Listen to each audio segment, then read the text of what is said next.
Съвременна гръцка държава, основана 1830 година след успешно възстание на османската власт. Съвременната българска държава е, нали, като независима такава, е създадена на 1908 след като обявяване на независимостта си. Това е около 300 години след САЩ. Или там 200 и нещо години след като САЩ са независима държава от това.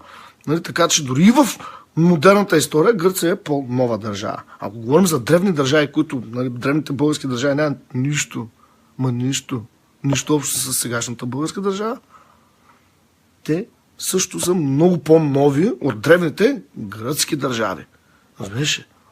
Тоест, не можете да си въобразяваш само за едното, нали, като мериш, нали, едно нещо, ще го мериш по равен начин на всички. Модерната българска държава е създадена 1908 година.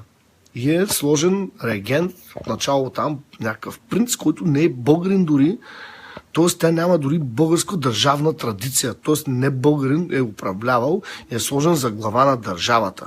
Даже няма нищо българско в модерната ни българска държава до, нали, като вече става там Ушкем република би трябвало да стане, но която въобще не е била република, защото е била еднолична диктатура. Чак 89-та година, нали, се прави някакъв опит за демокрация, но по принцип народ, който никога не е имал свободно мислене, е много трудно да има демокрация. И в момента в България това не е демокрация, ами мутро-олигархична кебабчекрация.